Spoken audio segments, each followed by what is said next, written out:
Prajwal pen drive ಪ್ರಕರಣಕ್ಕೆ ಸಂಬಂಧಪಟ್ಟ ಹಾಗೆ ಈಗ ಟ್ವಿಸ್ಟ್ ಸಿಕ್ಕಿದೆ. ಈ ಪ್ರಕರಣದಲ್ಲಿ ಹಾಸನದಲ್ಲಿ ಈಗ ಮತ್ತಿಬ್ಬರನ್ನ ಪೊಲೀಸರು ವಶಕ್ಕೆ ಪಡೆದಿದ್ದಾರೆ. ಎಸ್ಐಟಿ ಅಧಿಕಾರಿಗಳು ಯಾರನ್ನ ವಶಕ್ಕೆ ಪಡೆದಿದ್ದಾರೆ ಹಾಗಾದ್ರೆ ಅಂತ ಗಮನಿಸ್ತಾ ಹೋಗೋದಾದ್ರೆ ಇಲ್ಲಿ ವಶಕ್ಕೆ ಪಡೆದಿರೋದು ಬೇರೆ ಯಾರನ್ನೂ ಅಲ್ಲ, ಪ್ರೀತಮ್ ಗೌಡ ಆಪ್ತರನ್ನ ಅಂತ ಈಗಾಗಲೇ ಮಾಹಿತಿ ಲಭ್ಯ ಆಗಿದ್ದು, ಪ್ರೀತಮ್ ಗೌಡ ಆಪ್ತರನ್ನ ಎಸ್ಐಟಿ ಅಧಿಕಾರಿಗಳು ವಶಕ್ಕೆ ಪಡೆದು ವಿಚಾರಣೆ ಮಾಡ್ತಿದ್ದಾರೆ. ಈಗ ಈ ಪ್ರಕರಣ ಬಿಜೆಪಿಯ ಕೊರಳಿಗೂ ಕೂಡ ಸುತ್ತಿಕೊಳ್ಳಿದ್ದಾಗ ಆಯ್ತು. ಲಿಖಿತ್ ಗೌಡ ಹಾಗೆಯೇ ಯಲಗುಂದ ಚೇತನನ್ನ ಎಸ್ಐಟಿ ಅಧಿಕಾರಿಗಳು ವಶಕ್ಕೆ ಪಡೆದಿದ್ದಾರೆ.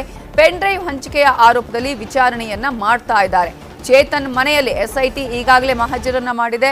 ಯಲಗುಂದ ಗ್ರಾಮದ ಚೇತನ್ ಮನೆಯಲ್ಲಿ ಈಗಾಗಲೇ ಪೊಲೀಸರು ಮಹಜರನ್ನ ನಡೆಸಿದ್ದು, ಇನ್ಸ್ಪೆಕ್ಟರ್ ಜಗದೀಶ್ ಅವರ ನೇತೃತ್ವದಲ್ಲಿ ಮಹಜರನ್ನ ನಡೆಸಲಾಗಿದೆ.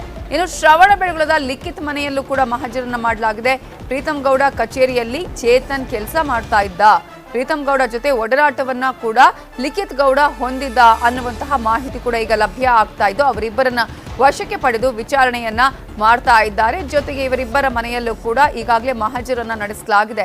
ಇನ್ಸ್ಪೆಕ್ಟರ್ ಜಗದೀಶ್ ಅವರ ನೇತೃತ್ವದಲ್ಲಿ ಇವರಿಬ್ಬರ ಮನೆಯಲ್ಲೂ ಕೂಡ ಈಗಾಗಲೇ ಮಹಜರನ್ನ ನಡೆಸಲಾಗಿದ್ದು, ಪೆನ್ ಡ್ರೈವ್ ಕೋಲಾಹಲ, ಬೇರೆ ಬೇರೆ ತಿರುವುಗಳನ್ನ, ಬೇರೆ ಬೇರೆ ಮಜಲುಗಳನ್ನ ಪಡೆದುಕೊಳ್ತಾ ಇರುವುದನ್ನ ನಾವೀಗಾಗಲೇ ಗಮನಿಸ್ತಾ ಇದ್ದೀವಿ.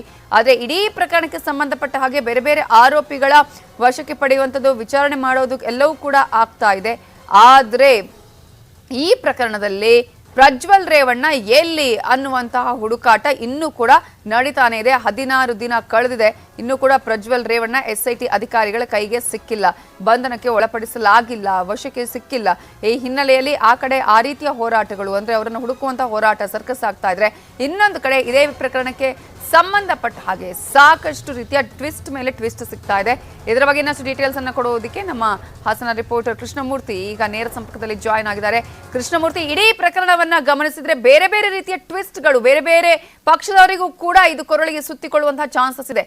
ಇವರಿಬ್ಬರ ಮೇಲೆ ಇರುವಂತಹ ಈಗ ಆರೋಪ ಏನು, ಯಾವ ರೀತಿಯಾಗಿ ವಶಕ್ಕೆ ಪಡೆದು ಈಗ ವಿಚಾರಣೆಯನ್ನ ಮಾಡ್ತಾ ಇದ್ದಾರೆ ಪೊಲೀಸರು, ಏನ್ ಬಾಯ್ ಬಿಟ್ಟಿದ್ದಾರೆ ಇವರಿಬ್ರು?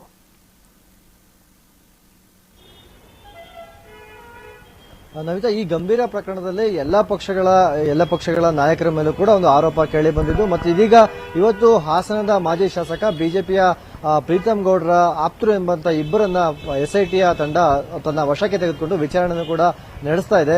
ಅದೇ ರೀತಿಯಲ್ಲಿ ಈಗಾಗಲೇ ಚೇತನ್ ಮತ್ತು ಲಿಖಿತ್ ಗೌಡ ಇಬ್ಬರ ನಿವಾಸದಲ್ಲೂ ಕೂಡ ಎಸ್ಐಟಿ ತಂಡ ಬೆಳಗಿನಿಂದ ಕೂಡ ಶೋಧವನ್ನು ನಡೆಸಿ ಅವರಿಂದ ಸಾಕಷ್ಟು ಮಾಹಿತಿಗಳನ್ನ ಕಲೆ ಹಾಕಿ ತನಿಖೆಯನ್ನು ಕೂಡ ಮುಂದುವರೆಸಿದೆ.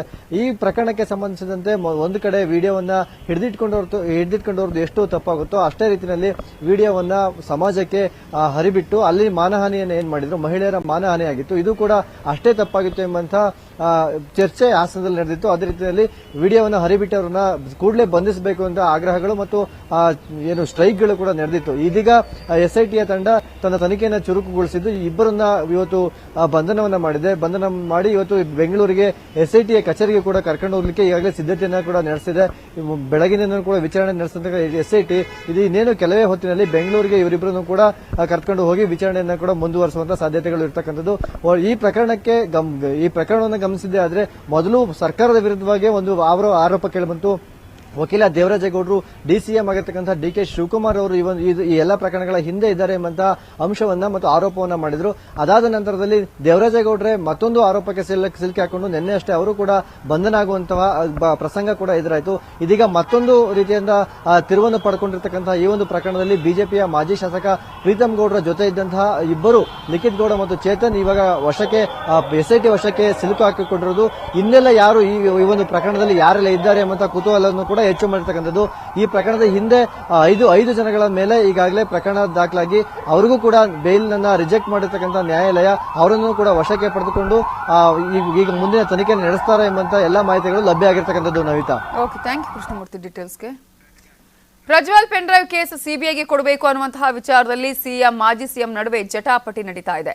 ಪ್ರಕರಣವನ್ನ ಸಿಬಿಐಗೆ ಕೊಡಬೇಕು ಅಂತ ಬೊಮ್ಮಾಯಿ ಆಗ್ರಹಿಸಿದ್ರೆ ಇತ್ತ ನಮ್ಮ ಪೊಲೀಸರೇ ದಕ್ಷರಿದ್ದಾರೆ ಅಂತ ಸಿಎಂ ಸಿದ್ದರಾಮಯ್ಯ ಹೇಳಿದ್ದಾರೆ. ಸಮರ್ಥನೆ ಮಾಡೋ ಪ್ರಶ್ನೆನೇ ಇಲ್ಲ. ಆದರೆ ತನಿಖೆ ಯಾವ ರೀತಿ ಆಗ್ತಾ ಇದೆ ಅನ್ನೋದನ್ನು ಜನ ಪ್ರಶ್ನೆ ಮಾಡ್ತಾ ಇದ್ದಾರೆ. ನ್ಯಾಷನಲ್ ಕಮಿಷನ್ ಆಫ್ ವುಮನ್ಗೆ ಕಂಪ್ಲೇಂಟ್ ಹೋಗಿದೆ, ಒತ್ತಾಯಪೂರ್ವಕ ಕಂಪ್ಲೇಂಟ್ಗಳು ಬರ್ತಾ ಇದೆ. ಇನ್ನು ಯಾರು ಅದ್ರ ಬಗ್ಗೆ ಮಾಹಿತಿಯನ್ನು ಕೊಟ್ಟಿದ್ದಾರೆ ಅವ್ರ ಮೇಲೆ ಕಂಪ್ಲೇಂಟ್ ಮಾಡಿರುವಂಥದ್ದು. ಹೀಗೆ ಒಂಥರ ಅಪರಾಧಿಗಳನ್ನು ಕರೆತಂದು ಶಿಕ್ಷೆ ಮಾಡಬೇಕು. SIT ಪ್ರಥಮ ಕರ್ತವ್ಯ ಅದು. ಅದನ್ನು ಬಿಟ್ಟು ವಿಚ್ ಹಂಟಿಂಗ್ ಮಾಡ್ತಾ ಇದ್ದಾರೆ. ಈ ವಿಚ್ ಹಂಟಿಂಗ್ ಮಾಡುವಂಥದ್ದು ತನಿಖೆ ಸಂಪೂರ್ಣವಾಗಿ ದಾರಿ ತಪ್ತದೆ. ಅದಕ್ಕಾಗಿ SIT ತನ್ನ ಪ್ರಾಥಮಿಕ ಮೂಲ ಕರ್ತವ್ಯ ಏನಿದೆ, ಅಪರಾಧಿಗಳನ್ನು ತಂದು ವಿಚಾರಣೆ ಒಳಪಟ್ಟು ಶಿಕ್ಷೆ ಮಾಡುವಂಥದ್ದು, ಅದಕ್ಕೆ ಗಮನ ಕೊಡುವುದು ಸೂಕ್ತ. ವಿಚ್ ಹಂಟಿಂಗ್ ಕೈ ಬಿಡಬೇಕು ಅಂತ ಕೇಳ್ತಾರೆ. ಸರ್, ಪ್ರಕರಣದಲ್ಲಿ DK ಶಿವಕುಮಾರ್ ಅವರ ಹೆಸರು ಕೂಡ ತಳ್ಕಾಕೊಂಡಿದೆ. ಹೀಗಾಗಿ ಅವರನ್ನು ಕೂಡ ವಿಚಾರಣೆ ಒಳಪಡಿಸಬೇಕು ಅಂತೇಳಿ ಜಗದೀಶ್ ಶೆಟ್ಟರು ಆಗ್ರಹ ಮಾಡಿದ್ದಾರೆ. ಪ್ರಕರಣಕ್ಕೆ ಸಂಬಂಧಪಟ್ಟಂಥ ಮೂಲ ಪ್ರಕರಣ ಮತ್ತು ಇತರ ಪ್ರಕರಣಗಳು ಯಾರ್ಯಾರು ಸಂಬಂಧ ಬರ್ತದೆ ಅವರೆಲ್ಲರನ್ನು ವಿಚಾರಣೆ ಒಳಗೆ ಬಿಟ್ಟಾಗಲೇ ಸಂಪೂರ್ಣ ತನಿಖೆ ಆಗುತ್ತೆ. ಅದಕ್ಕಾಗಿ ನಾವು ಹೇಳ್ತಾ ಇರೋದು CBI ಕೊಟ್ಟುಬಿಟ್ರೆ ನಿಷ್ಪಕ್ಷಪಾತ ತನಿಖೆ ಆಗುತ್ತೆ. ಯಾವುದು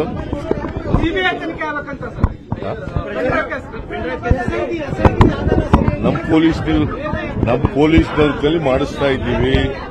ನಮಗೆ ಪೊಲೀಸ್ನವ್ರ ಬಗ್ಗೆ, ನಮ್ಮ ಪೊಲೀಸ್ನವ್ರ ಬಗ್ಗೆ ಸಂಪೂರ್ಣ ನಂಬಿಕೆ ಇದೆ, ವಿಶ್ವಾಸ ಇದೆ.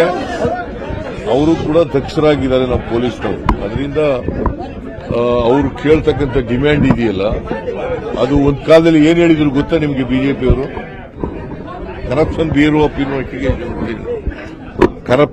Corruption bureau of investigation. ಮತ್ತೆ ಅವ್ರಿಗೆ ಯಾವ ನೈತಿಕತೆ ಇದೆ? ಸಿಬಿಐ ಕೊಡಿ. ನಮ್ಮ ಪೊಲೀಸ್ನವ್ರ ಮೇಲೆ ಯಾಕೆ ನಂಬಿಕೆ ಇಲ್ಲ ಅವ್ರಿಗೆ? ನನಗೆ ಸಿಬಿಐ ಮೇಲೆ ನಂಬಿಕೆ ಇಲ್ಲ ಅಂತಲ್ಲ, ಸಿಬಿಐ ಕೊಡೋ ಅಂತ ಕೇಸ್ಗಳು ಕೊಡೋಣ.